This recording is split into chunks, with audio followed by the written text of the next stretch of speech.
A Werewolf Shifter Romance, written by Amelia Hart. Chapter 1. White Lies. The morning sun filtered through sheer curtains, painting patterns across Violet Hayes's face as she blinked awake. For a moment she forgot what day it was. Then reality crashed over her in a wave of nervous excitement that made her wolf stir restlessly beneath her skin. Today she was getting married.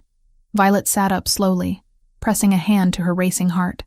27 years of careful living, of being the responsible daughter, of doing everything right, had led to this moment.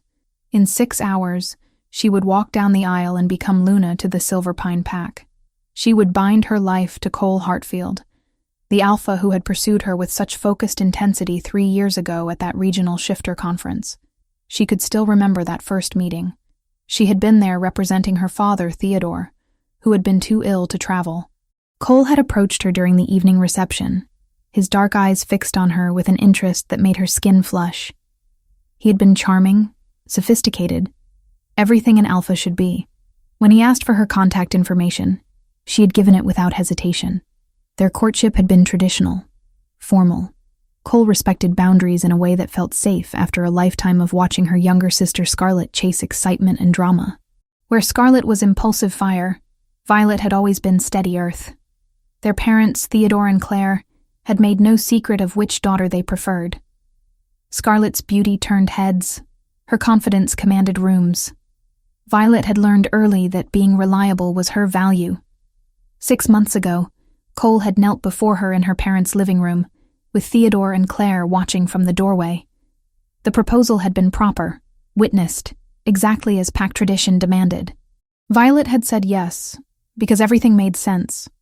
Cole was a good match. The alliance would strengthen both families. Love would come with time. That was what she had told herself every time doubt crept in during quiet moments. A knock on her bedroom door pulled Violet from her thoughts. Her mother Claire slipped inside, already dressed in a soft blue dress that complemented her graying hair. As an Omega, Claire had always carried a gentle presence that put others at ease. This morning, though, tension lined her features. "Good morning, sweetheart," Claire said, moving to sit on the edge of the bed. "How are you feeling?" "Nervous," Violet admitted. "Is that normal?" "Completely normal." Claire reached out to tuck a strand of Violet's long, chestnut-brown hair behind her ear. The gesture was tender, but something in her mother's eyes seemed distant. "Your father wanted me to remind you that the car will arrive at 9 to take you to the venue. Cole's family will already be there, setting up." Violet nodded. The wedding Ivy lifted a small Ziploc from her purse, the kind she used when she worked inventory at the clinic. "Marcella sent this over," she said, holding up a scrap of ripped lace. "She found it in her shop's trash this morning and thought you should see it." Violet's vision tunneled. The torn piece matched her ruined gown perfectly. Same scalloped edge, same beadwork pattern. "There's more," Ivy added softly. Security pulled the building's hallway feed. "Scarlett, you carried the garment bag in at 6:12 a.m., the day of the wedding, and walked out 10 minutes later without it." Scarlett's practiced poise wavered. Her mouth opened, then closed. "Say it," Violet whispered. "Say what you did." Scarlett looked anywhere but at her. "I didn't want you to look perfect," she said at last, voice cracking. "Not when I was the one he actually wanted. Was being held at a beautiful estate on neutral territory. A location chosen carefully to respect both packs' boundaries. Everything had been planned with political precision. Theodore had insisted on it. Her father's voice carried from somewhere downstairs, gruff and commanding as always. At 58, Theodore Hayes no longer held the beta title he had earned in his youth, but he still carried the authority of it. His influence in the shifter community remained strong, built on decades of strategic relationships. It was that influence Cole wanted. Violet understood that now, even if the knowledge stung. The arrangement made sense politically. Theodore's old pack needed protection from territory disputes. Cole's Silver Pine Pack needed the legitimacy that came from allying with a respected former Beta's family. Marriage had always been about more than love in their world. Claire stood, smoothing her dress. "I'll send Scarlett up to help you get ready. She's been so excited about today." After her mother left, Violet moved to the window. Outside, Autumn had turned the trees into blazes of gold and crimson. The sight should have calmed her. Instead, it reminded her how everything was changing, how nothing would be the same after today. Another knock, this one sharper. Scarlett entered without waiting for permission, her platinum blonde hair already styled to perfection. Makeup flawless. At 25, she had mastered the art of commanding attention. Her blue eyes sparkled with an energy that Violet had never quite understood. "The bride awakens," Scarlett said, her voice bright. "Ready to get you into that gorgeous dress?" They made their way to the guest room where Violet's wedding gown hung, protected in its garment bag. Scarlett had insisted on keeping it separate, claiming the main room was too crowded with preparations. Violet had appreciated the gesture at the time. Scarlett unzipped the bag with a flourish. Then she screamed. Violet rushed forward, her heart hammering. The sound that escaped her own throat was something between a gasp and a sob. Her wedding dress, the gown she had spent months selecting, that had cost more than she wanted to think about, hung in shreds. Long tears ran through the delicate lace. Dark stains, wine perhaps, soaked into the silk. The bodice gaped open where seams had been violently ripped apart. "Oh my God," Scarlett breathed, pressing her perfectly manicured hand to her mouth. "Violet, I'm so sorry. I don't understand. How did this happen?" Violet reached out with shaking fingers to touch the ruined fabric. Her wolf surged forward, fury and distress tangling into something primitive. Someone had destroyed her dress. Someone had deliberately sabotaged her wedding day. Who would do this? Violet whispered. Scarlett's face had gone pale beneath her makeup. "I don't know. But we need to figure out what to do. The wedding is in 5 hours. Panic clawed at Violet's chest. She thought of the guests already traveling to the venue, of Cole's family preparing, of her father's carefully laid plans unraveling. "Eliza," Violet said suddenly. Cole's mother had never hidden her disapproval of the match. The Luna of Silverpine Pack had wanted her son to marry someone from a more prominent family, someone with stronger political connections. Violet had felt the weight of that judgment every time they met. But even as she voiced the suspicion, it felt wrong. Eliza was cold, yes, but this kind of petty cruelty didn't match the woman's character. Eliza wielded power through words and social maneuvering, not vandalism. "We can worry about who later," Scarlett said, pulling out her phone. "Right now we need to find you another dress. There's a boutique downtown, Marcella's. They handle emergency alterations for pack events. Let me call." Violet stood frozen as her sister made rapid phone calls, her voice shifting between pleading and commanding. The dress on the hanger seemed to mock her. She wanted to shift, to run, to escape this nightmare. But betas didn't run from problems. They solved them. 30 minutes later, they were in Scarlett's car, racing toward downtown. The boutique owner, a stern wolf named Marcella, was already pulling options when they arrived. "This one," Marcella said, holding up a simple ivory gown. "It's not what you had, but it will fit with minor adjustments. I can have it ready in 2 hours." The dress was beautiful in its simplicity, but it wasn't the gown Violet had chosen. It wasn't the dress she had imagined wearing when Cole saw her walking down the aisle. Still, she had no choice. "We'll take it," Violet said. The ceremony began precisely on time. Violet stood in the bridal suite of the estate, wearing a dress that didn't feel like hers, her hands trembling around a bouquet of white roses. Through the door, she could hear the string quartet playing, could sense the gathered guests from both packs waiting. Theodore appeared in the doorway, wearing his formal suit. His gray eyes swept over her, and something flickered in his expression. Disappointment, maybe, or calculation. "You look beautiful," he said, but the words felt automatic. "Did you make this happen, Dad?" The question escaped before Violet could stop it. The deal with Cole. "Is this really about protecting your old pack?" Theodore's jaw tightened. "This alliance secures our family's future. Cole's expansion into northern territories will include protection agreements for the packs I still have influence with. Yes, I arranged it. That's what fathers do. They ensure their children's futures. By trading me like a political bargaining chip? By giving you a position of power as Luna of an important pack?" Theodore's voice hardened. Scarlet will never have this opportunity. You should be grateful. The words struck like a physical blow. Even now, even on her wedding day, everything came back to Scarlet. The daughter their parents actually wanted. The music changed. It was time. Violet walked down the aisle on her father's arm, seeing everything through a haze of suppressed emotion. The estate's garden had been transformed into something from a fairy tale. White flowers everywhere, silk ribbons, guests in their finest clothing. The Silverpine pack on one side, her family's friends, and Theodore's old connections on the other. And at the altar, Cole waited. He looked perfect in his black suit, his dark hair precisely styled, his posture radiating alpha authority.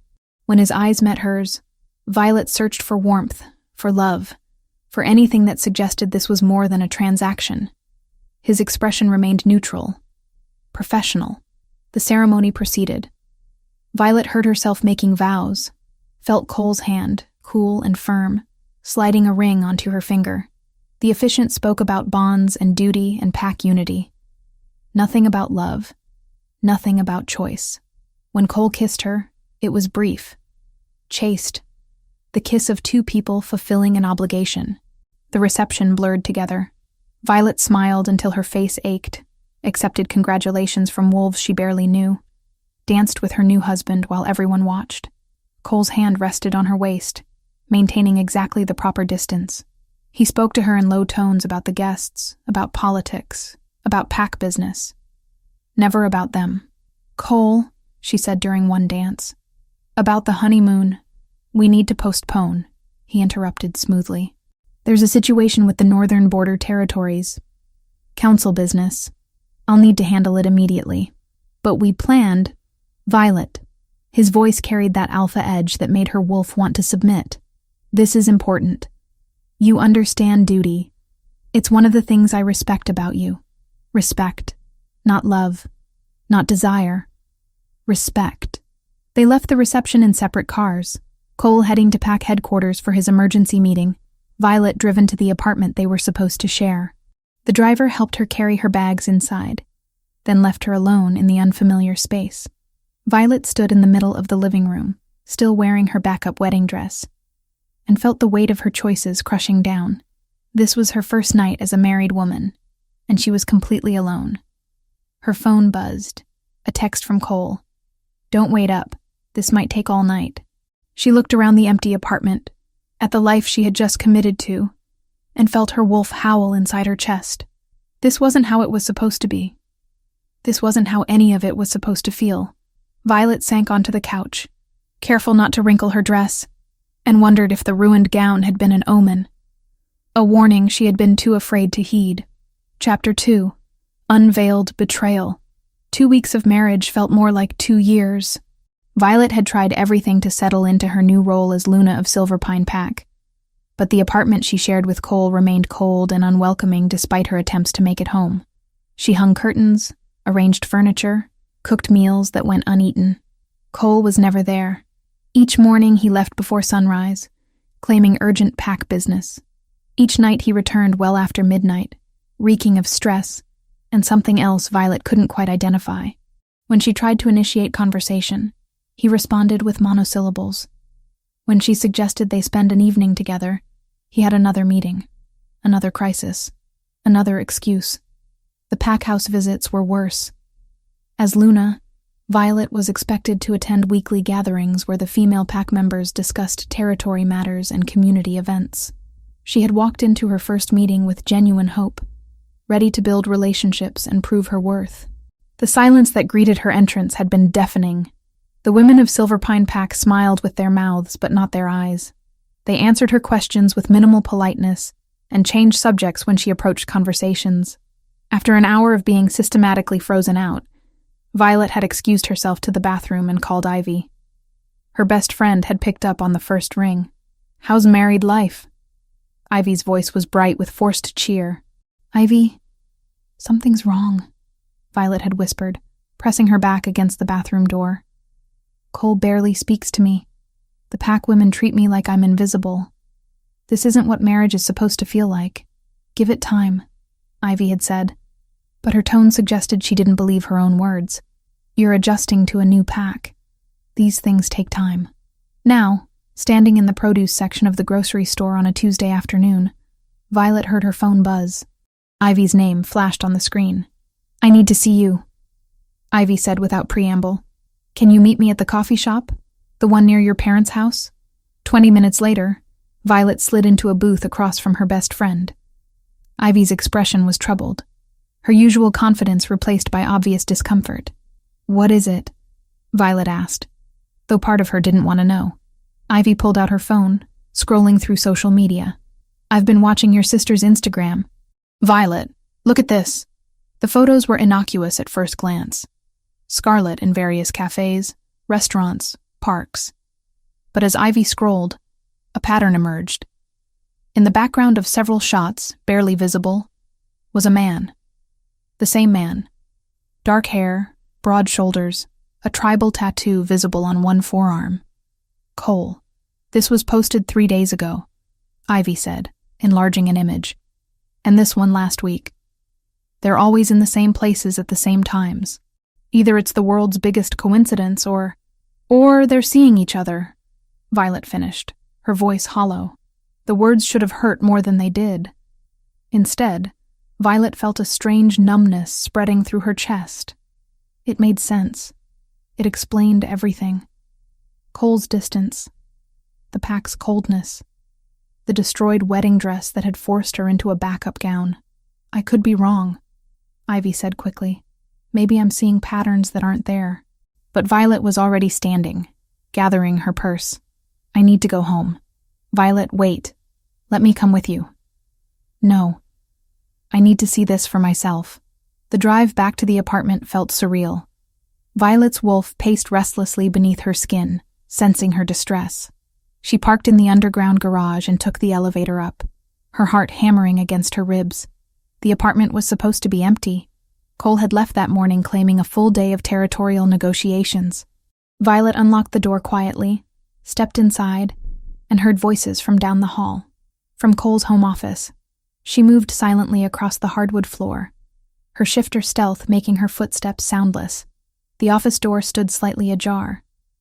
Through the gap, she could see Scarlet adjusting her blouse, tucking it back into her skirt.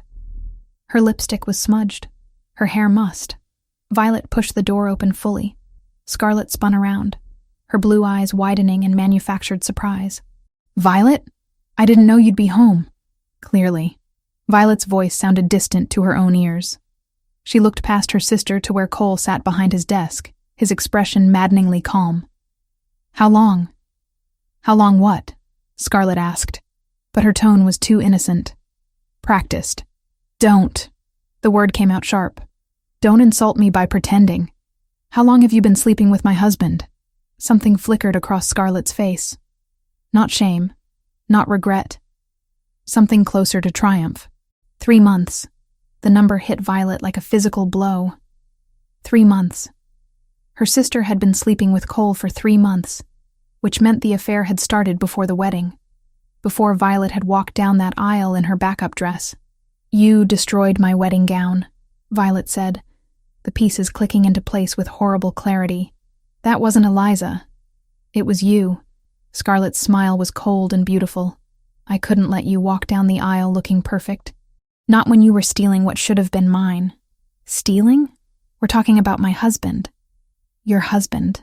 Scarlet laughed, the sound sharp and cruel. He was never yours, Violet. He was always mine. From the moment we met at that charity gala 6 months ago. Do you really think Cole chose you?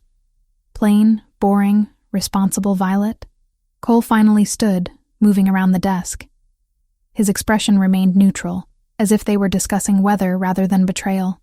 Violet, we need to talk. You think? Violet's hands were shaking.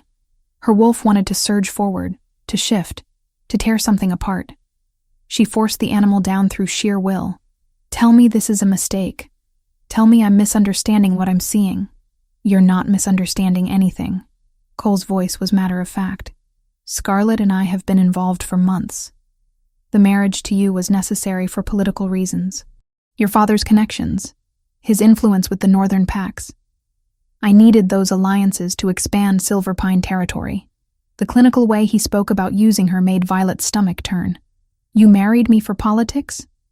You stood in front of our families in packs and lied? I made a strategic decision for the good of my pack. That's what alphas do. And Scarlet? Violet turned to her sister. What's your excuse? How could you do this? Scarlet's expression hardened. You've always gotten everything, Violet. Mom and Dad's approval for being the good daughter. Every opportunity handed to you because you're so responsible. Well, Cole wants me. He chose me. And there's nothing you can do about it. Violet's phone buzzed. She ignored it. It buzzed again and again.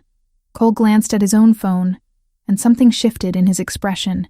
He looked at Scarlet, who was also checking her messages. A silent communication passed between them. What? Violet demanded. Scarlet's hand drifted to her stomach in a gesture so deliberate it had to be planned. I'm pregnant. The world tilted. Violet gripped the edge of Cole's desk to steady herself. What? Found out this morning. Scarlet continued, her voice dripping with false sweetness. Cole's going to be a father. Our baby is due in 8 months. Cole moved to Scarlet's side, his hand resting possessively on her waist. The gesture was intimate, familiar. Everything he had never been with Violet. I want Scarlet as my Luna, Cole said. We need to end this marriage. I'll arrange for a formal separation immediately and provide financial compensation. Separation? Violet's voice cracked. You want me to just disappear so you can play house with my sister? I need the marriage to remain legally valid for now, Cole clarified. The territorial agreements with your father are contingent on our union. But we'll live separately. Eventually, when the political situation stabilizes, we'll pursue dissolution through the council. You're keeping me chained to you for politics while you build a life with her? The reality of it crashed over Violet in waves. You planned this. All of it. Cole's silence was confirmation enough. Violet's phone rang. Her mother's name flashed on the screen. With numb fingers, she answered. Mom? Violet, honey, come home. Claire's voice was thick with tears. Your father just told me everything. Please come home. The drive to her parents' house blurred together. Violet found herself sitting in her childhood bedroom, her mother hovering anxiously while her father paced. I had no idea, Theodore said, his face ashen. Cole assured me he cared for you. The agreements, the territory protections, it was all supposed to secure our family's future. You sold me, Violet said flatly. You traded your daughter for political favors, and Cole took the deal and my sister. I thought, Theodore's voice broke. I thought I was protecting us. The Northern Packs needed Silver Pine's support. Cole promised expansion, protection. I already signed everything. The agreements are finalized. So you sacrificed me for nothing. Violet laughed, but the sound was hollow. Cole got what he wanted. He has your connections, your influence, and he gets to keep Scarlet as his real Luna, while I'm just a name on paper. Claire moved to sit beside Violet on the bed, wrapping an arm around her shoulders. This isn't your fault, sweetheart. None of this is your fault. But it felt like it was. Violet had walked into this marriage with open eyes, had ignored every warning sign, had convinced herself that duty and responsibility mattered more than love. She had been so determined to be the good daughter that she had handed herself over to be used. Another knock on the door. Ivy entered without waiting for permission, her arms full of boxes. I raided your apartment while Cole was out. Got your clothes, your personal things. You're staying here until we figure this out. Over the next hours, Violet's childhood bedroom transformed into a refuge. Ivy unpacked while Claire made tea that went cold. Theodore sat in the hallway, his head in his hands, looking older than his 58 years. Friends from her father's old pack called with hollow condolences. News of the separation was already spreading through the shifter community. By nightfall, Violet lay in her old bed, staring at the ceiling. Her phone kept buzzing with messages, pack members expressing false sympathy, Cole's lawyer sending preliminary separation documents, Scarlet's social media posts, already announcing her pregnancy with careful omissions about the father. Ivy climbed into bed beside her, just like they had done as teenagers. I'm so sorry, Vi. I should have known, Violet whispered. The destroyed dress, the cold ceremony, the way he looked at me like I was a business transaction. I should have run. You trusted him. That's not a weakness. But it felt like one. Violet had built her entire identity on being reliable, responsible, trustworthy, and she had been too blind to see that not everyone shared those values. That some people, like Cole and Scarlett, valued ambition and desire over honor and family. Her wolf whimpered inside her chest, wounded and confused. Violet closed her eyes and let the numbness wash over her. Tomorrow she would have to face the reality of her situation. Tonight, she just wanted to stop feeling anything at all. Chapter 3. Moonlit Boundaries. 1 month. 30 days since Violet's world had shattered into pieces too small to reassemble. She moved through the hours in her childhood bedroom like a ghost, going through motions that felt increasingly hollow. Her wolf, once a steady presence beneath her skin, had become erratic, unpredictable. Sometimes it surged forward at the slightest provocation. Other times, when Violet tried to shift, nothing happened. It's the trauma, her mother Claire said gently, sitting on the edge of Violet's bed. Your wolf is protecting you the only way it knows how. But it didn't feel like protection.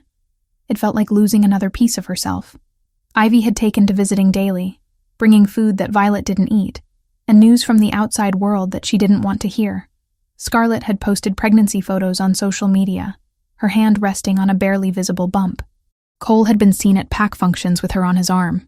The Silver Pine wolves whispered about the separation, about the Luna who had failed to hold her alpha's interest. You need to get out of here, Ivy said one afternoon, setting down a bag from the local deli. Just for a few days. Clear your head. I can't. Violet stared at the ceiling, counting the cracks in the plaster. What if Cole needs to contact me about the legal arrangements?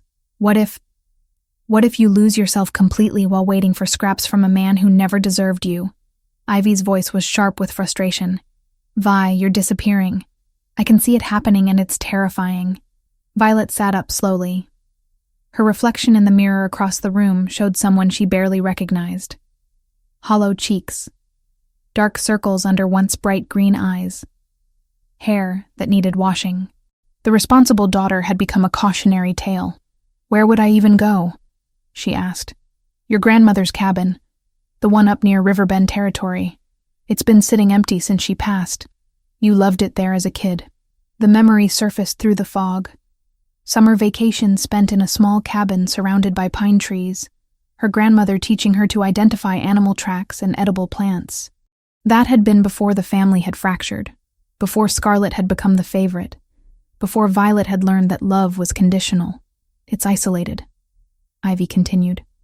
No one to judge you, no one to tell you how you should be feeling.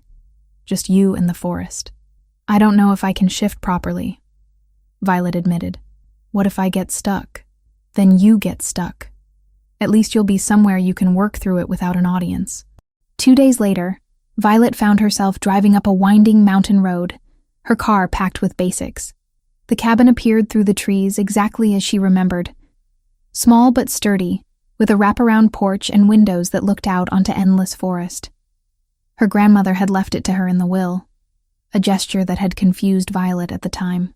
Now she understood. Her grandmother had known she would need a sanctuary. The interior smelled of cedar and dust. Violet spent the first day cleaning, washing sheets that had been stored in the closet, sweeping away cobwebs. Physical work felt good, purposeful. By the time night fell, her muscles ached in a way that was almost pleasant. She stood on the porch as darkness settled over the forest. The moon was nearly full, its light filtering through the canopy. Her wolf stirred, restless and yearning. How long had it been since she had run? Weeks, maybe longer. Violet stripped off her clothes, leaving them folded on the porch railing. The shift came easier than she expected, though pain accompanied it. Bones realigning, muscles stretching, fur sprouting across skin that had been human moments before. When it finished, she stood on 4 legs, her senses suddenly alive with information. The scent of pine and earth, the sound of small creatures moving through underbrush, the pull of the moon overhead. She ran. For the first time in a month, Violet felt free. Her paws hit the ground in a steady rhythm. Trees blurred past. The night air filled her lungs with each breath. She ran without direction, without purpose, simply reveling in movement and speed, and the pure animal joy of existing in this form. She didn't realize she had crossed a boundary until the scent changed. The forest here smelled different, marked. This was pack territory. Violet skidded to a halt, her heart suddenly racing for different reasons. She had trespassed, entered another alpha's lands without permission. Every shifter knew the consequences of that mistake. The patrol appeared before she could retreat. 3 wolves, all larger than her, emerged from the shadows. Their postures were aggressive, but controlled. Guard wolves, doing their duty. The largest, a gray male with battle scars across his muzzle, growled low in his throat. Violet dropped into a submissive posture, belly low to the ground, ears flat. She had no excuse, no defense. She was a stranger in their territory, and pack law was clear about such violations. The gray wolf shifted to human form. "Don't move," he said, his voice carrying authority. "Nathan, alert the alpha. We have an intruder." One of the other wolves took off at a run. Violet remained frozen, her heart hammering. Cole had taught her about territorial disputes. Alphas could be brutal when defending their lands. At best, she would be escorted to the border and warned never to return. At worst, the minutes stretched. The 2 remaining patrol wolves circled her, keeping her trapped without physically touching. Violet's legs trembled with the effort of maintaining her submissive stance. Then she caught a new scent on the wind. Warm, complex, something that made her wolf perk up with interest despite their dangerous situation. Through the trees, a figure approached. He was tall, broad-shouldered, moving with an ease that suggested complete confidence in his territory. When he stepped into the moonlit clearing, Violet's breath caught. Griffin. As they walked, Violet realized her breathing matched his without trying. Inhale, exhale. A borrowed rhythm that steadied the ragged edges of fear. His scent, pine warmed by sun and something clean like river water, didn't crowd her the way other alphas did. It made space. When her paws slipped on loose needles, his hand hovered, but didn't touch until she nodded. Her wolf, skittish for weeks, went quiet, as if recognizing a pattern written under the skin. Westbrook. She recognized him from regional gatherings, though they had never spoken. The alpha of Riverbend Pack was younger than Cole, maybe early 30s, with light brown hair that looked deliberately tousled and eyes that caught the moonlight. Even in the darkness, she could see the faint dimple in his chin. He studied her for a long moment, his head tilted. Then, impossibly, he smiled. "Well," he said, his voice carrying warmth that seemed at odds with the situation. "This is unexpected. Nathan, what have we caught?" "Unknown female alpha," the gray wolf reported. "She crossed the eastern boundary approximately 10 minutes ago. No identification, no stated purpose." Griffin crouched down, bringing himself closer to Violet's eye level. "Hey there, little wolf. You seem lost. And scared. Neither of those things requires you to be quite so terrified." The gentleness in his tone made something in Violet's chest crack. She wanted to shift back, to explain, but her body refused. The trauma that had made shifting difficult also made it unpredictable. She was stuck. "Can't shift back?" Griffin asked, as if reading her thoughts. He glanced at his patrol. "Give us some space. I'll handle this." The other wolves retreated, though Nathan looked uncertain. "Alpha, we don't know if she's dangerous. Look at her, Nathan. She's barely holding herself together. I think I can manage." Once they were alone, Griffin sat cross-legged on the forest floor. The gesture was deliberately non-threatening. "I'm going to guess you didn't mean to trespass. You were running, lost yourself in the moment, and ended up somewhere you shouldn't be. Am I close?" Violet managed a small nod. "Thought so. Been there myself, actually. First year as alpha, I was so stressed I shifted and ran straight through 3 different territories before I realized what I'd done. Caused a diplomatic incident. My beta still brings it up at parties. Despite everything, Violet felt the smallest flutter of amusement. So, here's what we're going to do, Griffin continued. I'm going to walk you back to the border. We'll take it slow. And I'm going to talk the entire way because silence is boring and you look like you could use a distraction. Sound good? Another nod. Griffin stood, brushing dirt from his jeans. Come on then. Stay close. They walked through the forest at an easy pace. True to his word, Griffin talked. He told her about the time his patrol had mistaken a very large dog for a rogue wolf and chased it through town. About the pack member who insisted on baking experimental desserts that usually ended in disaster. About the ongoing debate over whether movie night should feature action films or comedies. His voice was steady, calming. The stories were clearly meant to distract, to ease the tension in her frame. Violet found herself listening, her fear gradually receding. This wasn't how alphas were supposed to act. They were meant to be stern, commanding, focused on power and dominance. Griffin seemed more interested in making her comfortable. You're in pain, he said suddenly, his tone shifting. Shifting hurts you right now.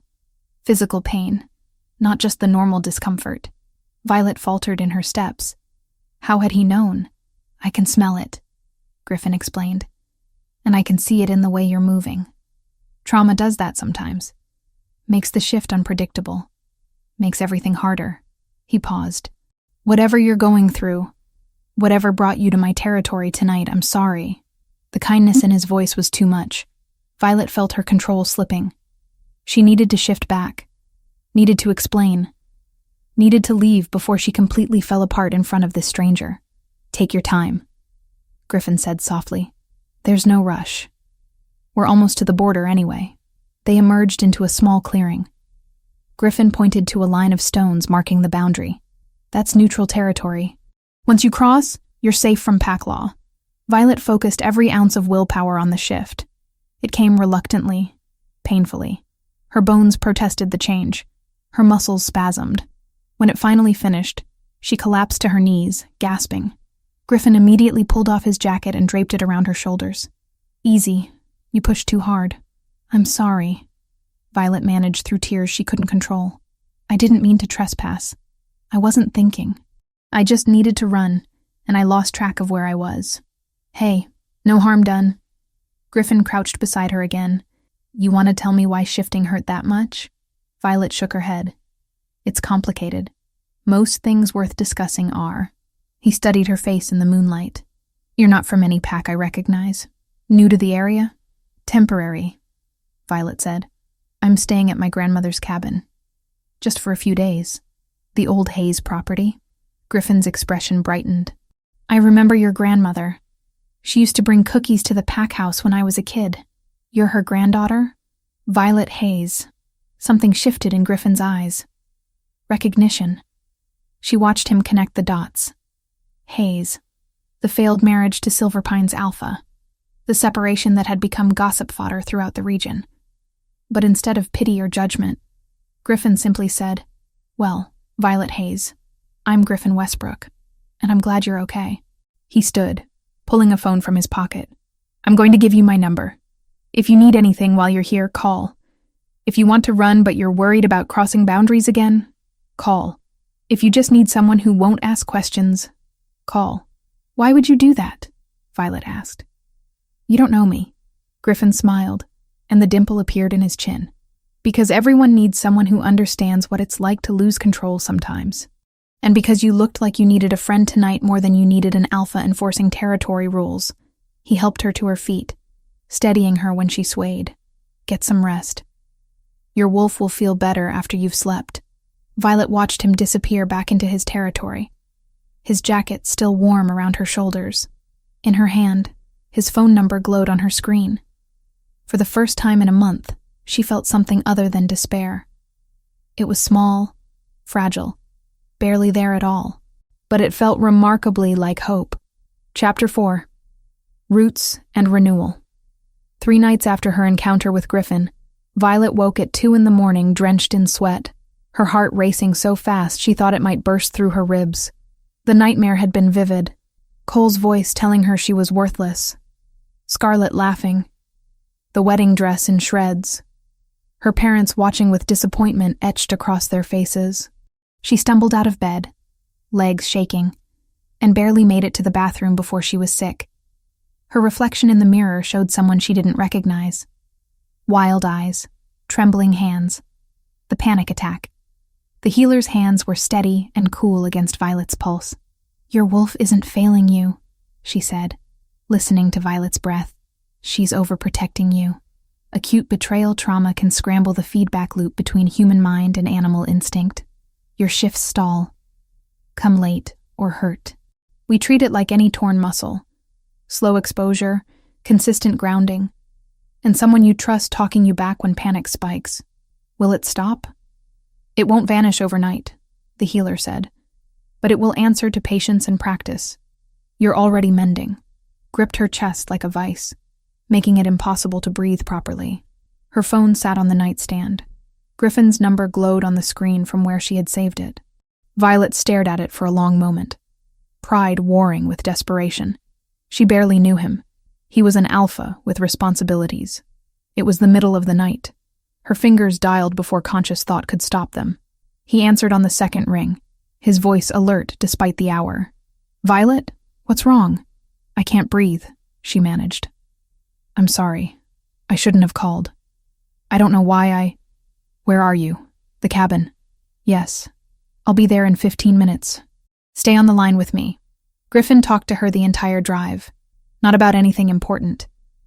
Just steady conversation about his beta Nathan's terrible cooking skills, about the pack member who kept accidentally setting off the fire alarms during full moon gatherings, about the ongoing debate over whether werewolves could actually enjoy vegetables, or if that was a myth. His voice anchored her. By the time headlights swept across the cabin windows, Violet's breathing had steadied enough that she could unlock the door. Griffin stood on her porch holding a thermos and a paper bag from the 24-hour diner in town. Chocolate. The solution to most of life's problems.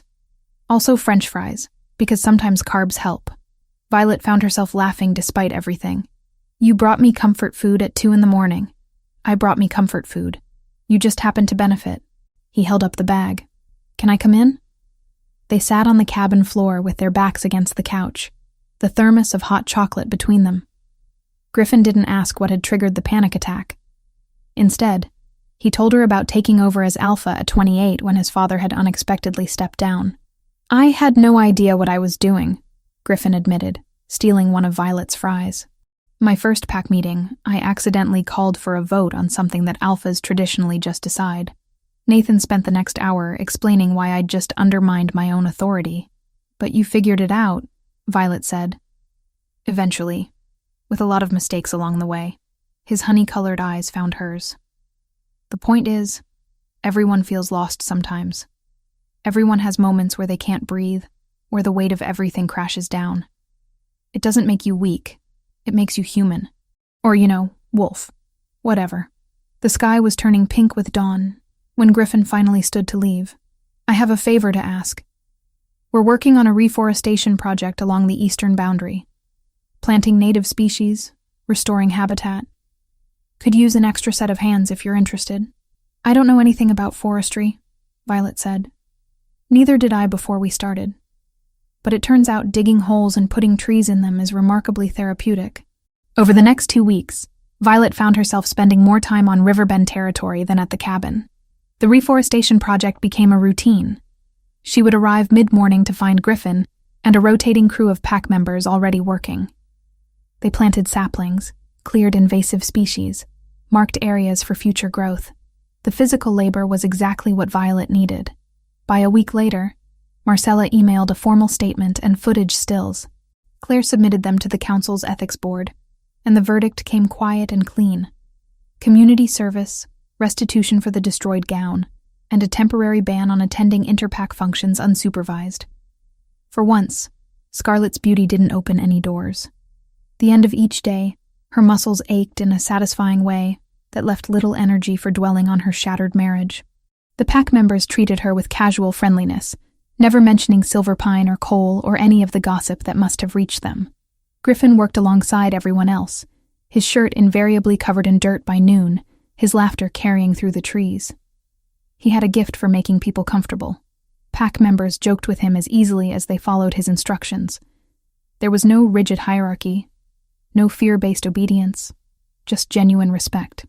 Your pack really loves you, Violet observed one afternoon as they took a water break. Griffin shrugged, looking almost embarrassed. They tolerate me. Mostly because Nathan keeps me from making terrible decisions. That's not what I see. What do you see? Violet considered the question carefully. I see an alpha who cares more about his people than his power. Who shows up at 2 a.m. with chocolate when someone needs help. Who gets his hands dirty instead of just giving orders. Something shifted in Griffin's expression. The usual humor faded, replaced by an intensity that made Violet's breath catch. And what about you, Violet? What do you need? The question hung between them. Violet was acutely aware of how close they were standing, how the afternoon sun caught gold highlights in his hair, how his scent of pine and something uniquely him seemed to wrap around her. I don't know anymore, she admitted.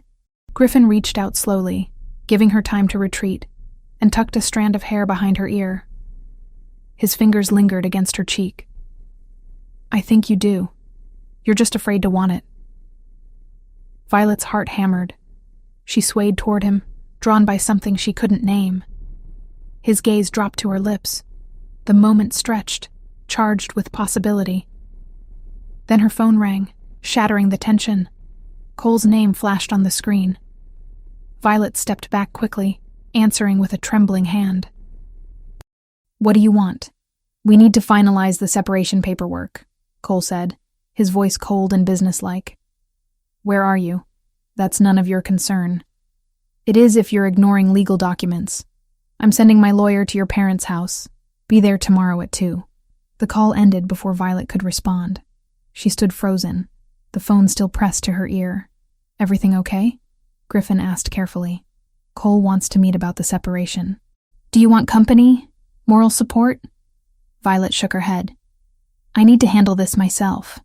But the next afternoon, when she arrived at her parents' house to find Cole's car already in the driveway, her courage faltered. She sat in her vehicle for several minutes, gathering strength. The front door opened. Cole stepped out, spotted her car, and his expression darkened. Then his gaze shifted to something behind her. Violet turned to see Griffin's truck pulling up to the curb. I thought you might want backup after all, Griffin said, climbing out. Nathan's waiting at the coffee shop down the street if you need us to disappear. Cole stalked toward them, every line of his body radiating alpha aggression.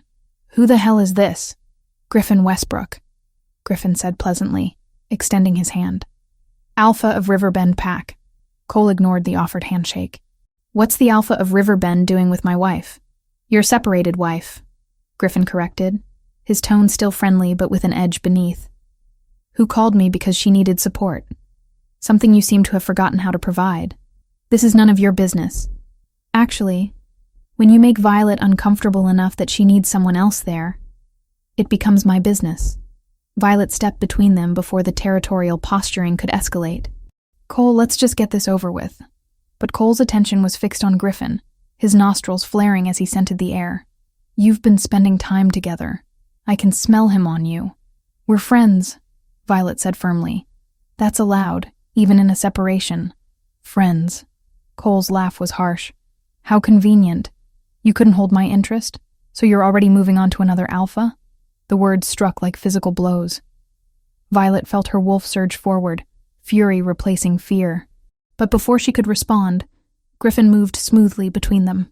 That's enough, Griffin said, his voice carrying alpha command now.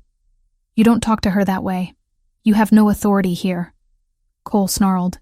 Actually, we're on neutral ground, which means pack hierarchy doesn't apply.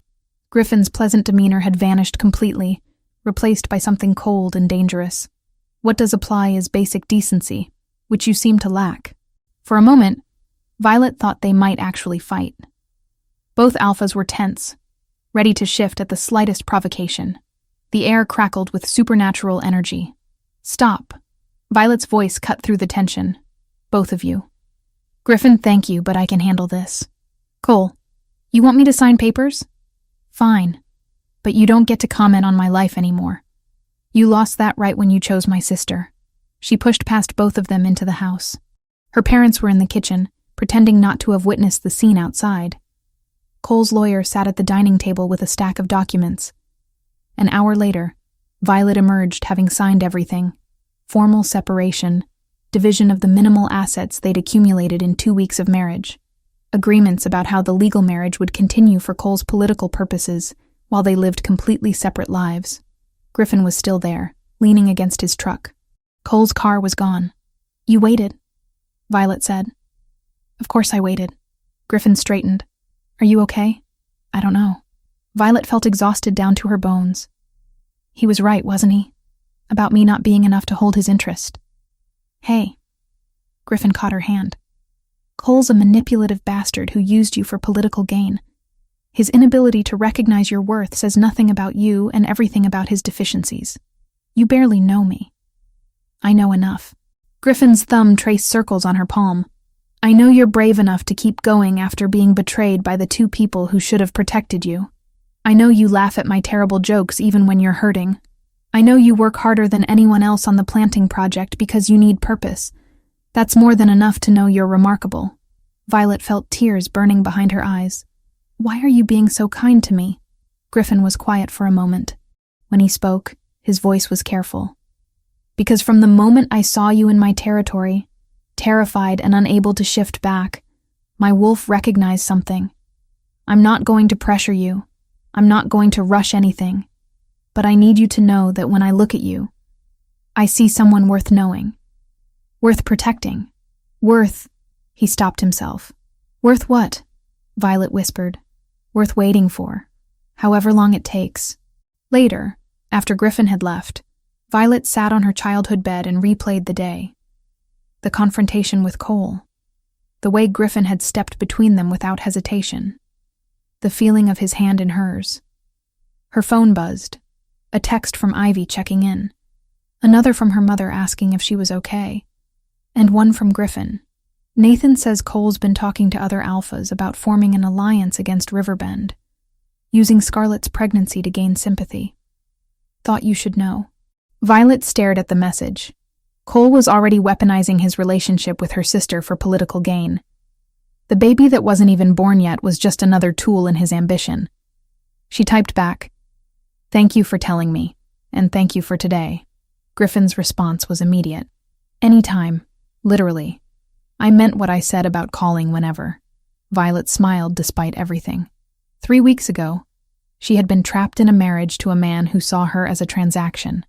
Now she had found someone who saw her as a person worth defending, who made her laugh when she wanted to cry, who respected her boundaries while making it clear he wanted more when she was ready. She wasn't ready yet. The wounds were too fresh, the trust too damaged. But for the first time since her world had collapsed, Violet could imagine a future where she might be. Chapter 5. Shattered Illusions. 2 weeks after the confrontation with Cole, Violet received a call that pulled her back to the world she had been trying to escape. Marcus Brennan, the elder wolf who had mentored her through her teenage years, had passed away peacefully in his sleep. The funeral would be held at the Crescent Moon Community Center, the pack her father had once served. Violet stood in front of her closet at her parents' house, trying to decide what to wear. Black seemed too formal. Marcus had hated formal occasions. She settled on a simple gray dress and pulled her hair back. "You don't have to go," her mother Claire said from the doorway. "No one would blame you for staying away." "Marcus was there for me when no one else was," Violet said. "I'm not going to let Cole's presence keep me from saying goodbye." The community center was crowded when Violet arrived. Wolves from 3 different packs had come to pay respects to a man who had served his community for over 60 years. Violet slipped into a seat near the back, trying to remain invisible. She spotted Cole and Scarlett near the front. Her sister's hand rested on a small bump, visible beneath her elegant black dress. The pregnancy was showing now. Impossible to hide. Violet felt a pang that surprised her. Not jealousy. Something closer to pity.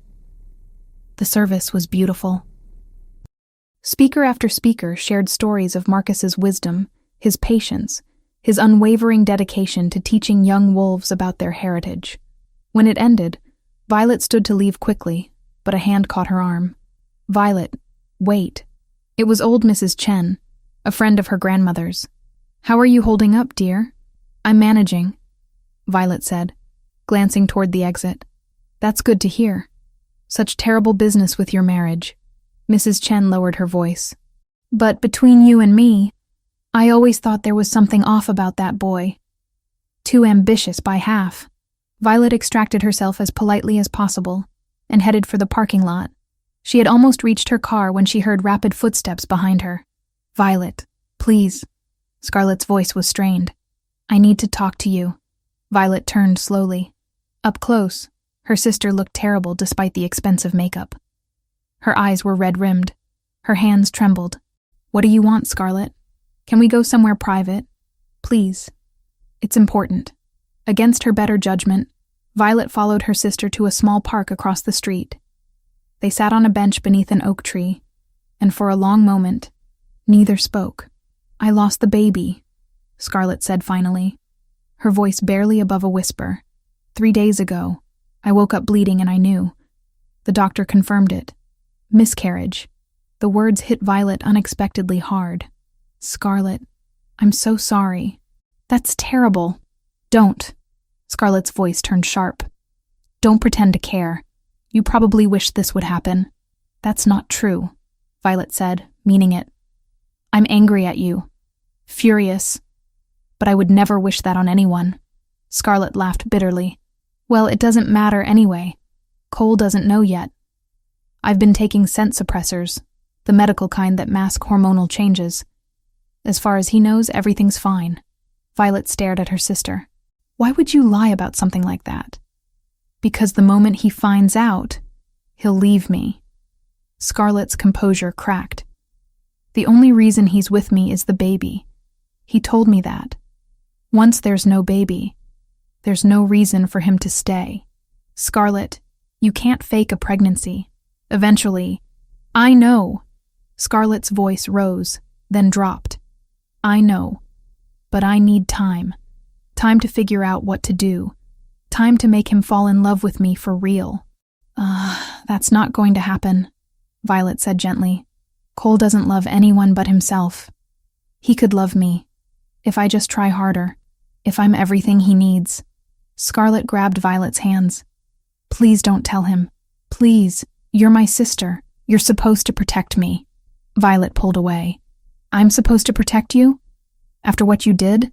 After you destroyed my wedding dress and slept with my husband and told me you hoped I suffered? I didn't mean those things. I was jealous. I've always been jealous of you. Jealous of me? Violet's voice rose despite her attempt to stay calm. You were Mom and Dad's favorite. You got everything you ever wanted. What could you possibly be jealous of? You were good, Scarlett shouted. You were responsible and smart and everyone respected you. I was just pretty. That's all anyone ever saw. So when Cole looked at me like I was something more than a decoration, I couldn't let go, even if it meant hurting you. Violet stood. I can't help you, Scarlett. I'm sorry about the baby. I truly am. But I can't fix this for you. Please, Scarlett begged. I have no one else. You should have thought about that before you destroyed my life for your own entertainment. Violet walked away, her heart pounding. Behind her, she could hear Scarlett crying. Part of her wanted to turn back, to comfort her sister despite everything. But the stronger part knew that Scarlett had made her choices. The consequences were hers to bear. The confrontation with Scarlett should have been the worst part of the day. It wasn't. Violet returned to her parents' house to find a tense atmosphere. Her father Theodore sat at the kitchen table, his face drawn. Her mother Claire stood by the sink, her posture rigid. What's going on? Violet asked. Theodore looked up, and something in his expression made Violet's stomach drop. Sit down, Violet. I'd rather stand. Your mother and I have been talking about a lot of things. About the choices I made. About why I made them. Theodore's hands clenched on the table. You deserve the truth. About why I pushed you into the marriage with Cole. About why I always seem to favor Scarlett. Theodore, don't, Claire said quietly. She needs to know, Claire. She's earned that much. Violet sank into a chair, her legs suddenly unable to support her weight. Your mother wasn't my first mate, Theodore began. I was bonded before when I was 23. Her name was Catherine. She was beautiful, vibrant, everything I thought I wanted. We had 3 years together before she died in a rogue attack. Violet's breath caught. She had never known her father had been bonded before. I was destroyed, Theodore continued. I thought I would never feel anything again. And then I met your mother. And slowly, I learned to live again. We had you first. And you were perfect. Strong, intelligent. Everything a father could want in a daughter. Then why? Violet started. Let me finish. Theodore's voice was rough. 2 years later, Scarlett was born. And the moment I saw her, I saw Catherine. The same blonde hair, the same blue eyes, the same smile. It was like having her back in a way. And I couldn't help myself. I favored Scarlett because loving her felt like honoring Catherine's memory. The words landed like physical blows. Violet's entire childhood suddenly made horrible sense. The preferential treatment. The constant feeling of not being enough. It had never been about her at all. It had been about a dead woman she had never met. You sacrificed me for a ghost, Violet whispered. I sacrificed you for nothing, Theodore said, his voice breaking. I destroyed my relationship with you to preserve a memory. And when Cole offered his political alliance, I saw it as a way to give you value, to make up for years of treating you like you were less important. By selling me to a man who never wanted me? I thought it was a good match. I thought... Theodore's voice failed. Claire moved suddenly, her hand cracking across her husband's face. The sound echoed through the kitchen. Theodore didn't flinch. That's enough, Claire said, her voice shaking with fury. 55 years I've watched you choose a memory over your living daughter. I've kept quiet because I thought you would eventually see what you were doing. But you never did. You just kept hurting her. Claire. No. I'm done being silent. Claire moved to stand beside Violet's chair, her hand resting protectively on her daughter's shoulder. Violet is brilliant, compassionate, strong. She has been holding this family together while you've been lost in the past, and you repaid her by treating her like she was disposable. Theodore looked up at his wife, then at Violet. I'm sorry. I know it's not enough. I know I can't fix what I've broken. But I'm sorry. Violet stood, Claire's hand falling away. I need to leave. Violet, please. Her mother started. I can't be here right now. I just can't. She drove back to the cabin in a daze, her father's words echoing in her mind. Everything she had believed about herself, about her worth, had been built on a foundation of someone else's grief. She hadn't been unloved, because she was unlovable. She had been unloved, because she reminded her father that his first mate was gone. The realization should have been freeing. Instead, it felt like another betrayal. Violet parked the car and walked into the forest without conscious thought. Her wolf was howling inside her chest, frantic and wounded. She needed to shift, needed to run, needed to escape the crushing weight of knowledge she hadn't wanted. The shift came wrong, painful. Violet's bones cracked and reformed, but her human mind stayed present, tangled with her wolf's instincts. She could feel herself losing control, her animal nature surging forward to escape the emotional agony. She ran, through trees, across streams, not caring about direction or territory or anything except the desperate need to outrun the pain. Her wolf pushed harder against her consciousness, demanding full control. If Violet let go, if she surrendered to the animal completely, she might never come back. Shifters who lost themselves to their wolves rarely recovered their humanity. The thought should have terrified her. Instead, it felt almost appealing. What was human Violet anyway? A daughter unwanted by her father. A wife betrayed by her husband. A sister despised by her sibling. Maybe it would be better to just let go, to become only wolf, without memory or heartbreak. She was so lost in her spiral that she didn't sense the other presence until strong hands caught her mid-shift, human fingers tangling in her fur. Violet, stop. Griffin's voice cut through the chaos. I've got you. You're safe. She snarled, snapping at his hands. Her wolf saw him as a threat, something preventing her escape. I know you're hurting. Griffin didn't let go, even when her teeth grazed his arm. I know everything feels impossible right now. But you can't do this. You can't let your wolf take over completely. You'll lose yourself. Another voice, female. Vi, please. Come back. Ivy appeared beside Griffin, her face pale with fear. Whatever happened, we can fix it. Just come back. The sound of her best friend's voice penetrated the fog. Violet's wolf hesitated, confused by the familiar scent. That's it, Griffin said gently. His hands moved to cradle her wolf's head, his touch firm, but careful. You're stronger than this, stronger than the pain. Come back to us. His voice carried alpha command, but it was gentle, coaxing rather than forcing.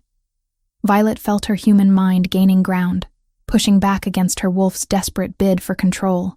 The shift back was agony, worse than anything she had experienced before. When it finished, she collapsed into Griffin's arms, naked and shaking and sobbing so hard she couldn't breathe. I've got you, Griffin murmured, wrapping his jacket around her. You're safe. I promise you're safe. Ivy knelt beside them, her hand rubbing circles on Violet's back. What happened? Everything, Violet managed between sobs. My father, Scarlet, Cole. It's all too much. Shh, Griffin said, pulling her closer. We're going to take you back to the cabin. You're going to rest. And tomorrow, when you're ready, we'll figure this out together. They half-carried her back, Griffin holding her against his chest, while Ivy walked ahead to open doors and prepare the bed. Violet barely registered the movement. She was exhausted beyond anything she had ever felt, wrung out emotionally and physically. Griffin laid her gently on the bed, pulling blankets over her. He started to step back, but Violet's hand shot out, catching his wrist. Don't go, she whispered. Please don't go. Griffin exchanged a glance with Ivy, who nodded and quietly left the room. Then he sat on the edge of the bed, his hand finding Violet's. I'm not going anywhere, he said. My father never loved me, Violet said, the words spilling out. Not really. I was just a reminder that his first mate was dead.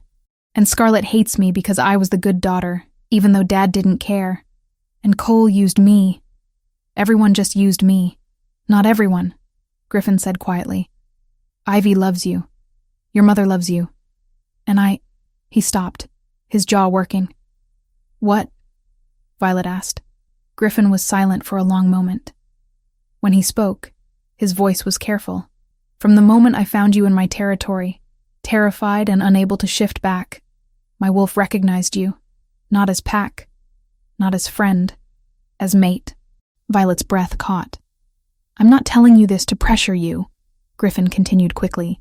I'm telling you because you need to know that not everyone sees you as something to use. Some of us see you as someone worth knowing, worth protecting, worth... He stopped again. Worth what? Violet whispered, echoing their conversation weeks ago. Worth everything, Griffin said simply. But I'll wait. However long it takes for you to heal, to trust again, to be ready. I'll wait. Violet stared at this man who had appeared in her life at her lowest moment, who had showed her kindness without expecting anything in return, who had defended her against Cole, who had just prevented her from losing her humanity entirely. I'm broken, she said. You're healing, Griffin corrected. There's a difference. He stayed beside her until she fell asleep, his presence a steady anchor in a world that had tilted too far off its axis. And somewhere in the darkness before sleep claimed her completely, Violet realized that maybe, eventually, she could learn to trust again, to hope again, to believe that she deserved the kind of love Griffin was offering. But not yet. First, she needed to survive. Chapter 6. Blood and Victory. 1 week after Violet nearly lost herself to her wolf, life had taken on a tentative rhythm. She spent her mornings at the cabin, afternoons working on the reforestation project with Griffin's pack, and evenings processing everything that had happened. Griffin respected the boundaries she needed, but his presence remained constant, steady, safe. They were planting saplings along the eastern boundary when Nathan came running through the trees, his face grave.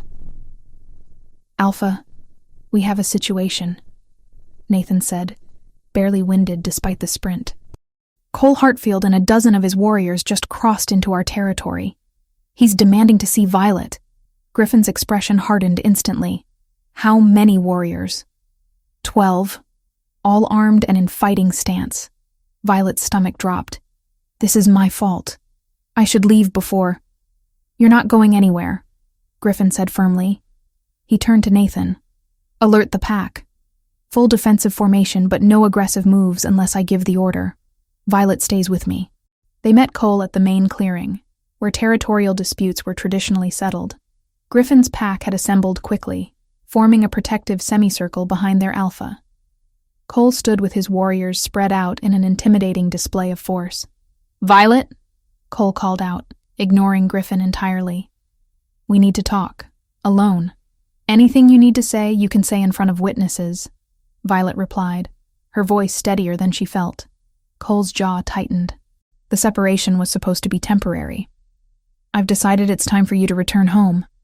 Our marriage remains legally valid, and pack law states that you're trespassing on my territory with an armed force, Griffin interrupted, his voice carrying alpha command. That's an act of aggression. I'm reclaiming my wife. Your separated wife who wants nothing to do with you, Griffin countered. Leave. Now. Cole's eyes flickered with something dangerous. You have no say in this, Westbrook. Violet is bound to me by legal marriage, witnessed by both packs and ratified by the regional council. Those agreements give me the right to demand her presence. Griffin stepped forward, placing himself between Cole and Violet. Those agreements were built on fraud. You used her for political gain while sleeping with her sister. Any alpha with integrity would dissolve the bond immediately. Integrity? Cole laughed coldly. This from the alpha who's been harboring another man's wife for weeks. How convenient that she ended up in your territory. In your bed. I'm not in his bed, Violet said sharply, though heat flushed her cheeks.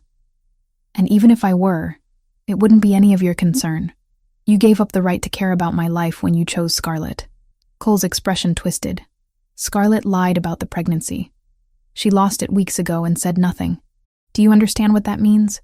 I gave up political stability, my mother's approval, everything, for a child that doesn't exist. So Scarlett's lie had been discovered. Violet felt a pang of something that might have been pity if she weren't so focused on Cole's current threat. That's between you and Scarlett, Violet said.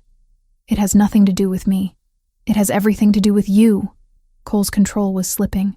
Without the pregnancy, without Scarlett, I need the marriage to remain valid. Your father's connections, the territorial agreements. So this is still about politics, Violet said quietly. Even now, you see me as nothing more than a useful tool. I see you as my legal wife who is refusing her duty. Something inside Violet snapped. Weeks of trauma, betrayal, and fear crystallized into cold fury. She stepped around Griffin, ignoring his warning growl. You want me back? Then fight for it, Violet said, her voice carrying across the clearing. I challenge you to a dissolution duel. Winner takes everything. Loser accepts the council's judgment without appeal. Shocked silence fell over both groups. Dissolution duels were rare. Ancient tradition invoked only in the most serious disputes. If Violet won, the marriage would be dissolved immediately, and all political agreements nullified. If Cole won, she would be bound to return to him with no legal recourse. Violet, no, Griffin said urgently. You don't have to do this. Yes, I do. She met his eyes. I'm done being a victim. Done letting him control my life. This ends now. Cole's smile was predatory. I accept. 3 days from now. Neutral territory. The Regional Council of Alphas as witnesses. Agreed, Violet said, before anyone could stop her. After Cole and his warriors left, Griffin pulled Violet aside. Do you understand what you just did? Dissolution duels are brutal. No rules except no death blows. Cole will try to break you. Then I'll break him first. Violet's hands were shaking, but her voice remained steady. I need this, Griffin. I need to prove to myself that I'm not the powerless woman he tried to make me believe I was. Griffin studied her face for a long moment. Then I'll train you. We have 3 days to turn you into a warrior. Those 3 days were the most physically demanding of Violet's life. Griffin woke her before dawn for conditioning runs. Nathan drilled her on defensive techniques. Other pack members taught her how to read an opponent's tells, how to use her smaller size as an advantage, how to turn defense into offense. Griffin was relentless, but patient. When Violet's form slipped, he corrected gently. When exhaustion made her sloppy, he pushed her to find reserves of strength she didn't know existed.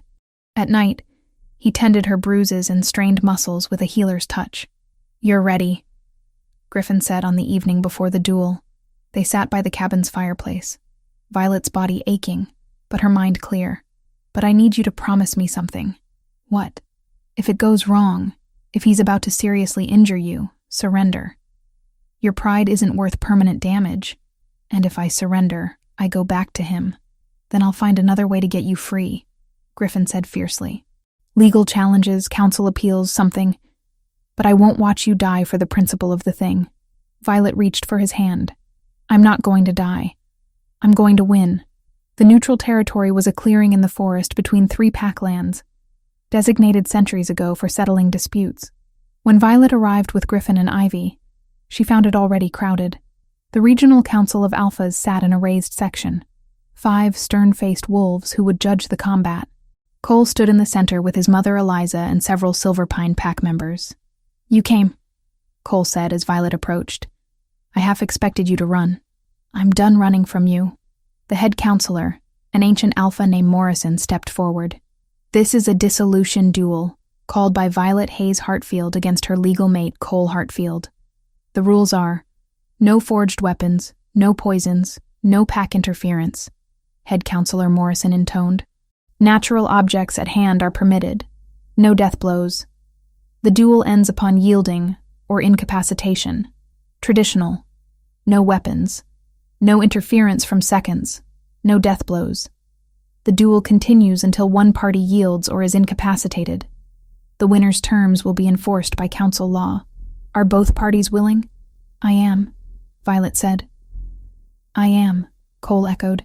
"Then begin." Cole shifted immediately, his wolf form massive and intimidating. He expected Violet to shift as well, to meet him as an equal predator. Instead, she stayed human, drawing on everything Griffin had taught her. A wolf's attacks were powerful, but predictable. In human form, Violet was more agile, more unpredictable. She could use tools, could think tactically instead of relying on instinct. Cole lunged.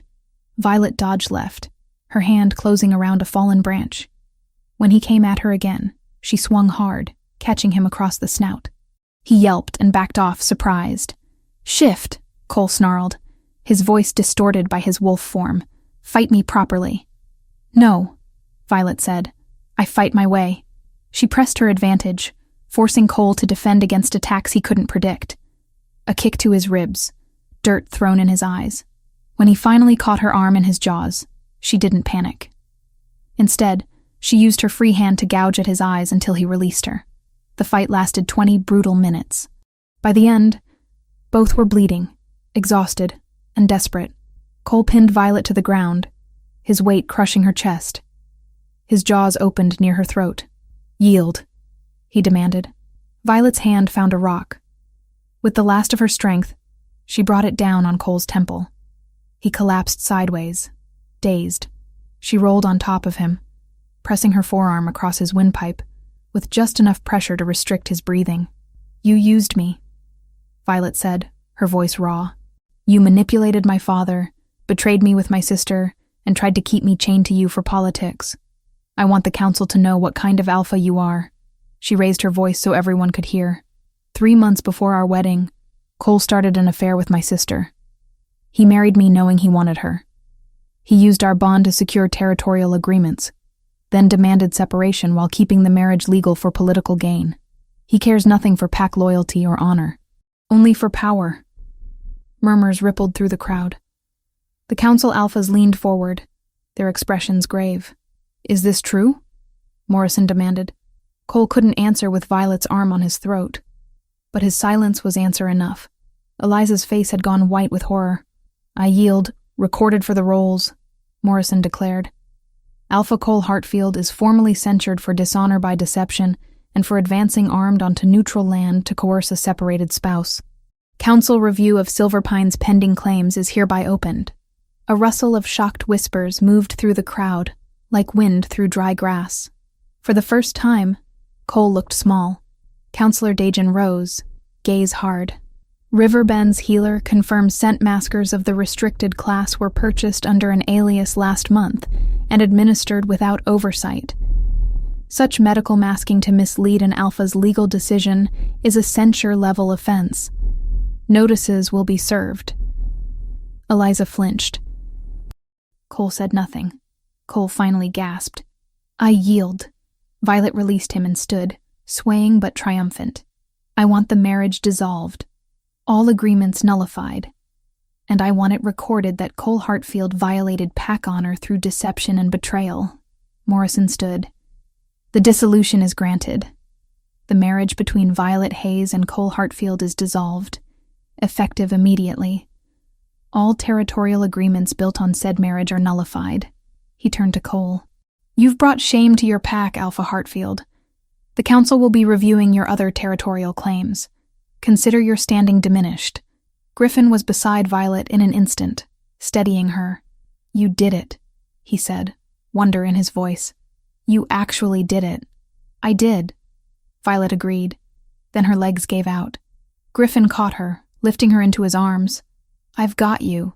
Ivy appeared on Violet's other side, tears streaming down her face. That was the most terrifying and amazing thing I've ever seen. As Griffin carried Violet away from the clearing, she caught sight of her parents in the crowd. Theodore looked stricken. Claire was crying, but smiling. Violet managed a small wave before exhaustion claimed her. Later, in the pack house where Griffin's healer tended her injuries, Violet lay on a medical cot, feeling every bruise and cut. Griffin sat beside her, holding her hand. I'm free, Violet said, marveling at the words. Actually, legally free. You are, Griffin confirmed. And you fought like a warrior to get it. I had a good teacher. You had the strength all along. I just helped you remember it. Violet turned to face him fully. His honey-colored eyes were warm with pride and something deeper. She thought of everything he had done for her. The midnight chocolate, the patient training Griffin watched her stance settle into something old and remembered. That weight shift. Who taught you that? Marcus Brennan, Violet said, breath fogging in the cold. He used to make me shadow box in the community center after everyone left. Said a beta's best weapon was timing. Good, Griffin replied, circling. Then we're not teaching. You're retrieving. And piece by piece, her body remembered what grief had buried. The way he had stood between her and Cole without hesitation. The way he made her laugh when she wanted to cry. The way he had waited, respecting her healing process, even when his wolf recognized her as mate. Griffin, she said softly. Yeah, thank you. For everything. For seeing me when I couldn't see myself. He smiled, the dimple appearing in his chin. Always. Violet leaned forward slowly, giving him time to understand her intention. When their lips met, it was gentle at first, tentative. Then Griffin's hand came up to cup her face, and the kiss deepened. It tasted like freedom, like possibility, like home. When they finally pulled apart, Griffin rested his forehead against hers. Was that okay? More than okay, Violet assured him. It was perfect. Outside, the sun set over Riverbend territory, painting the sky in shades of gold and crimson. Violet was bruised, exhausted, and legally free for the first time in months, and she was exactly where she belonged. Chapter 7. Moon's Blessing. 1 month after the dissolution duel, Violet woke in Griffin's pack house to sunlight streaming through windows she had chosen the curtains for. The room smelled of cedar, and the faint trace of Griffin's scent from where he had sat beside her bed the night before, talking until she fell asleep. They had maintained careful boundaries even as their connection deepened. Griffin never pushed, never assumed. He waited for her to be ready. Violet stretched, feeling her muscles respond without the lingering pain that had plagued her for weeks after the fight with Cole. Her wolf stirred contentedly beneath her skin, no longer the fractured, frightened creature that had nearly consumed her humanity. Healing had come slowly, but it had come. She found Griffin in the pack house kitchen, attempting to cook breakfast while Nathan tried to save the bacon from burning. I'm an alpha, Griffin was saying, waving a spatula. I should be able to handle basic cooking. You're an alpha who once set water on fire. Nathan countered, rescuing the pan. Stick to what you're good at, like leadership, and not dying of food poisoning. Violet laughed from the doorway. Both men turned, and Griffin's face lit up in a way that made her heart flutter. Morning, he said, abandoning the stove entirely to move toward her. How'd you sleep? Better than I have in months. It was true. The nightmares had faded. The panic attacks had become rare. Violet had started a rehabilitation program at the pack house for shifters dealing with trauma, using her own experience to help others navigate the difficult path between breaking and healing. The work gave her purpose beyond her own recovery. I have something to show you, Griffin said, after they'd eaten the breakfast Nathan had salvaged. If you're up for a walk. They hiked to the eastern boundary where the reforestation project had transformed bare earth into a thriving young forest. Saplings stood tall now, their roots taking hold. The land that had been damaged was becoming whole again. This is where it started, Griffin said, standing among the trees they had planted together. You were so broken when you first came here. I watched you plant these trees with hands that shook, and I saw you get stronger with every hole you dug.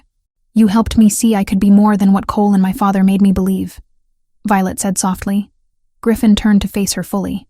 Violet, I've waited because you needed time. I've respected your boundaries because you deserved the space to heal. But my wolf has known since that first night in my territory. You're my mate, my true mate. And if you're ready, if you want this, I want to make it official. Violet's breath caught. The claiming ritual was sacred, permanent, binding two souls under the moon goddess's witness. It wasn't something to enter lightly. I want this, she said, the words coming easier than she expected. I want you. Not because I need rescuing or because I'm afraid of being alone. Because you make me laugh when I want to cry. Because you see me. Really see me. Because when I'm with you, I feel like I've finally come home. Griffin's smile was radiant. The full moon is in 3 days. We can do the ritual then, if you're certain. I'm certain. The claiming ritual required preparation. Violet spent 2 days with the pack's elders learning the traditional words, understanding what the bond would mean. She would become Luna of Riverbend. But more than that, she would become Griffin's mate in the eyes of the moon goddess and all shifter law. On the night before the ritual, Eliza Hartfield appeared at the pack house demanding to speak with the council. My son's loss of status has damaged Silverpine's standing, Eliza said coldly when the regional council assembled. The dissolution was based on false testimony. Violet manipulated the council with emotional appeals while ignoring Cole's legitimate rights as her legal husband. Griffin stood beside Violet, his hand finding hers. The council witnessed the duel. They heard the testimony. Cole's deception was exposed by his own actions. Nevertheless, I'm petitioning for a review, Eliza continued. And I'm formally objecting to any mate bond between Violet Hayes and Alpha Westbrook. Such a union would be built on the ruins of my son's marriage. Alpha Morrison, who had presided over the duel, leaned forward. Mrs. Hartfield, your son married Violet under false pretenses while carrying on an affair with her sister. He maintained the marriage for political gain after demanding separation.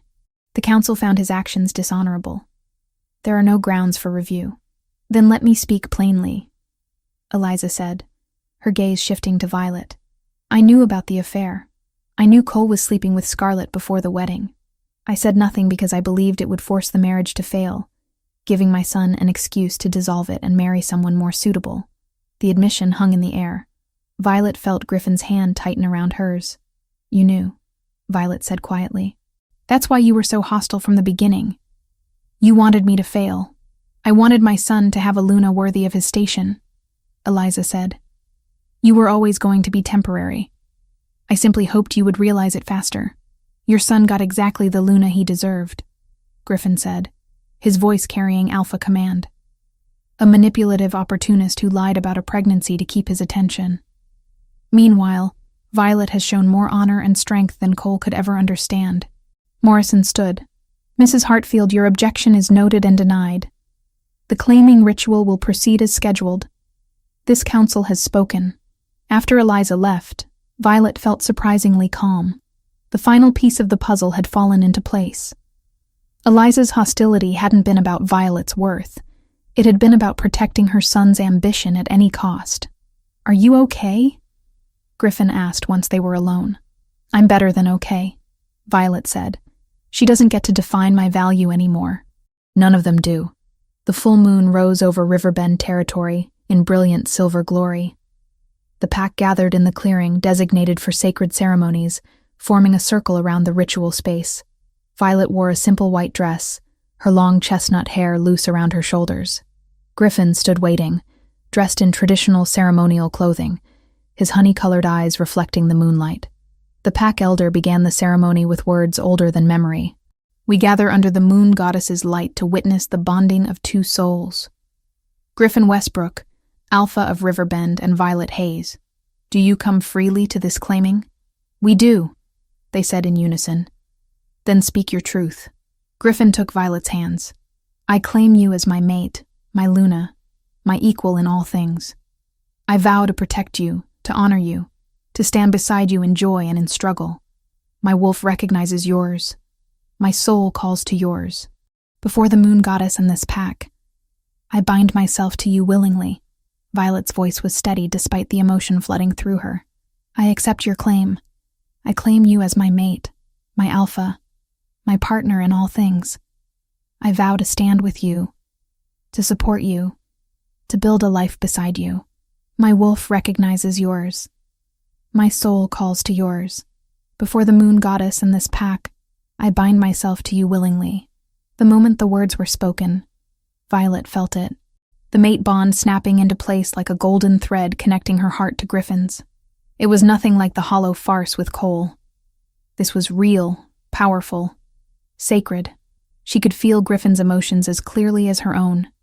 His love, his joy, his absolute certainty that she was his. The elder smiled. "Then by the moon goddess's blessing, I pronounce you mated. What the goddess has joined, let no one tear asunder." Griffin pulled Violet into his arms, and when they kissed, the pack erupted in celebration.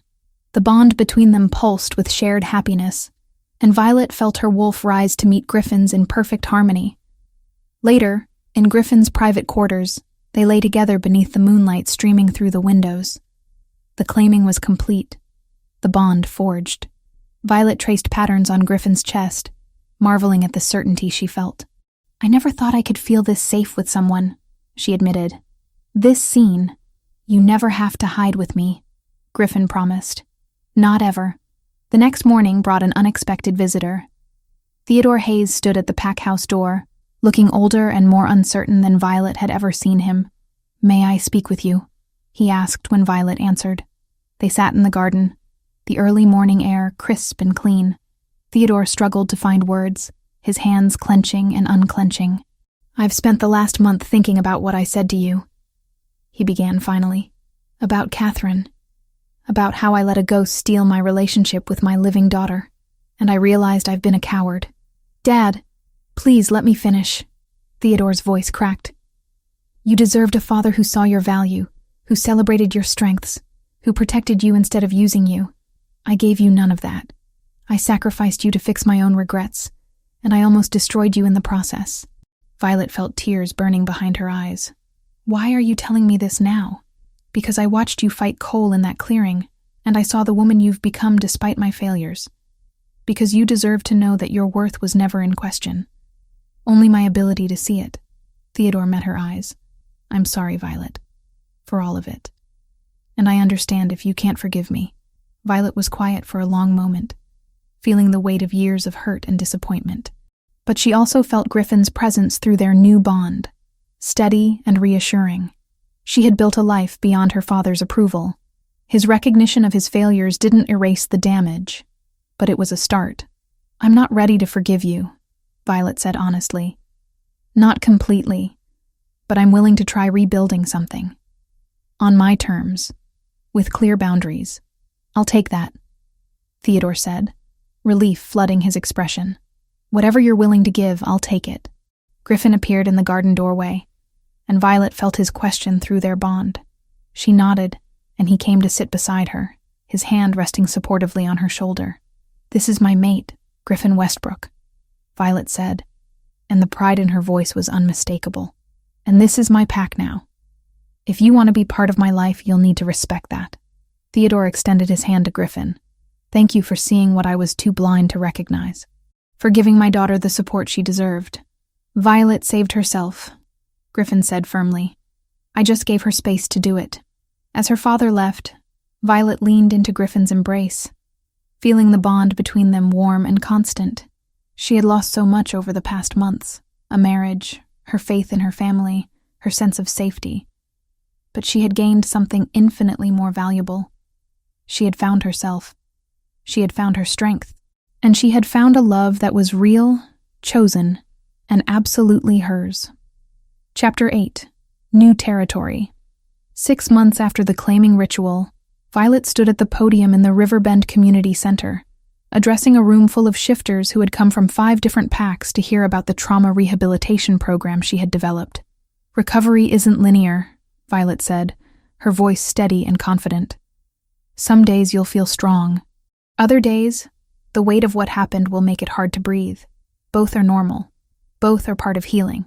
She spoke from experience. The nightmares had faded but occasionally returned. The scars from her duel with Cole had healed but remained visible when she shifted. She had learned to wear them as evidence of survival rather than shame. After the presentation, pack members approached with questions and gratitude. A young female beta who had been rejected by her mate thanked Violet for making her feel less alone. An older wolf whose pack had been destroyed by rogues asked about joining the support groups Violet facilitated weekly. Griffin waited by the door, pride radiating through their mate bond. When the crowd finally dispersed, he wrapped an arm around her waist. You were amazing, he said, pressing a kiss to her temple. 5 packs represented today. Word is spreading about what you're building here. We're building, Violet corrected. I couldn't do any of this without the pack's support. Without yours. They walked back to the pack house together, their hands intertwined. The territory that had once been foreign now felt like home. Violet knew every trail, every landmark, every member of the pack by name. As Luna, she had responsibilities that extended beyond the rehabilitation program. She mediated disputes, organized community events, represented Riverbend at regional council meetings. The work fulfilled her in ways she hadn't known were possible. Nathan met them at the entrance, holding a tablet. Alpha, Luna, we've got confirmation. The regional council approved the sanctuary proposal. The land is officially ours. Violet felt joy surge through the mate bond as Griffin grinned. They approved it? All of it?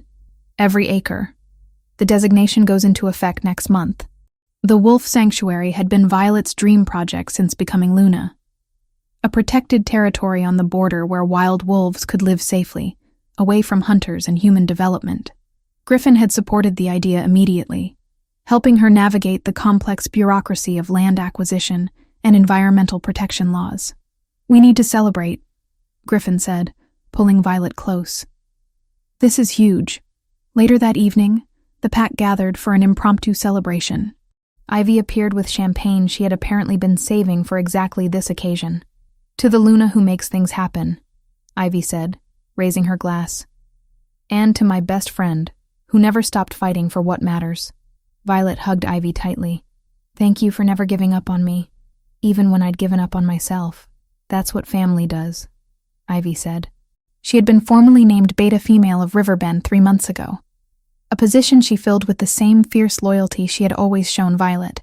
Besides, someone had to keep you from making terrible decisions. It's practically a full-time job. The celebration continued into the night. Pack members congratulated Violet, shared stories about wildlife they hoped the sanctuary would protect, and made plans for the dedication ceremony. Griffin stood beside her throughout, his hand never straying far from hers, his presence a constant source of strength. As the crowd thinned, Violet noticed an envelope that had been left on the gift table. Her name was written in familiar, shaky handwriting. She opened it to find a letter from Scarlett. The writing was stilted, clearly composed with help from a counselor.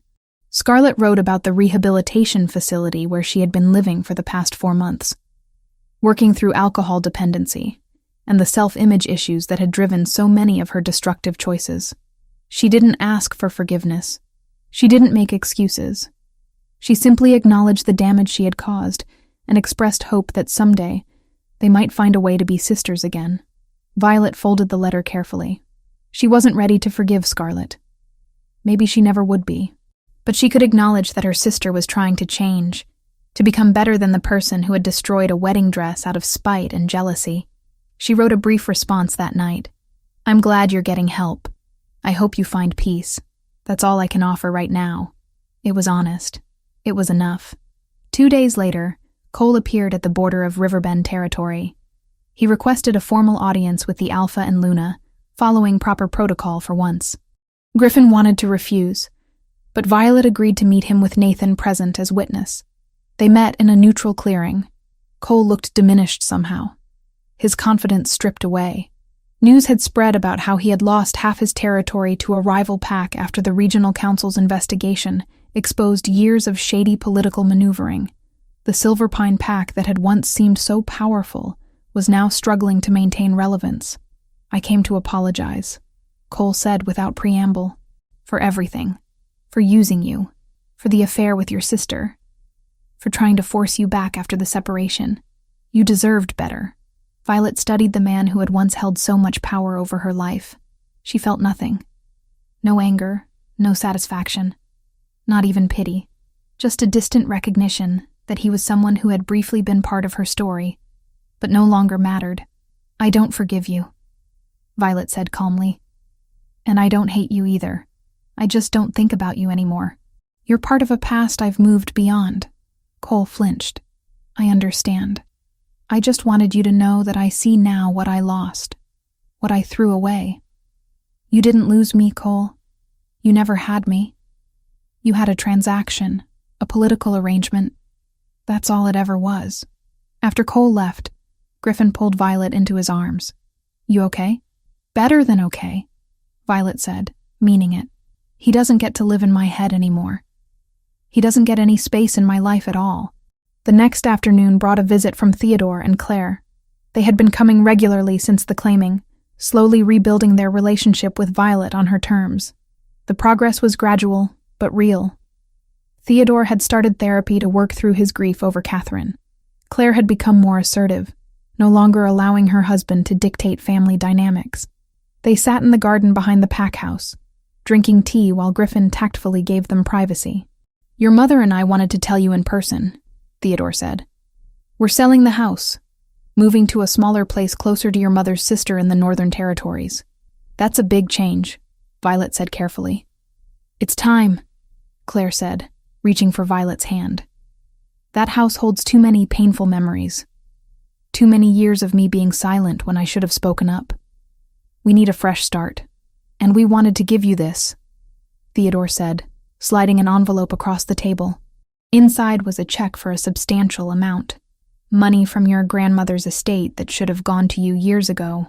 We held on to it because I thought I knew better how to invest it. I was wrong.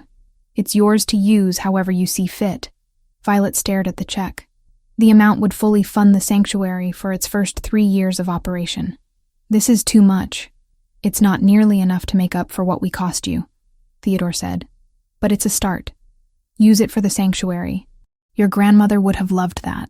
After her parents left, Violet sat in the garden for a long time, processing. The relationship with her father would never be what it should have been. Too much damage had been done. But they were finding a way forward that was honest, even if it wasn't close. That was enough. The sanctuary dedication ceremony took place on a brilliant autumn day, the forest ablaze with gold and crimson. Regional council members attended, along with representatives from conservation groups and packs from across 3 territories. Violet stood beside Griffin at the entrance to the protected land. A ribbon stretched across the trail that led into the sanctuary. Griffin addressed the crowd first, speaking about the importance of preserving wild spaces and protecting the wolves who shared their nature. Then he turned to Violet. "My Luna has shown me that strength isn't just about fighting.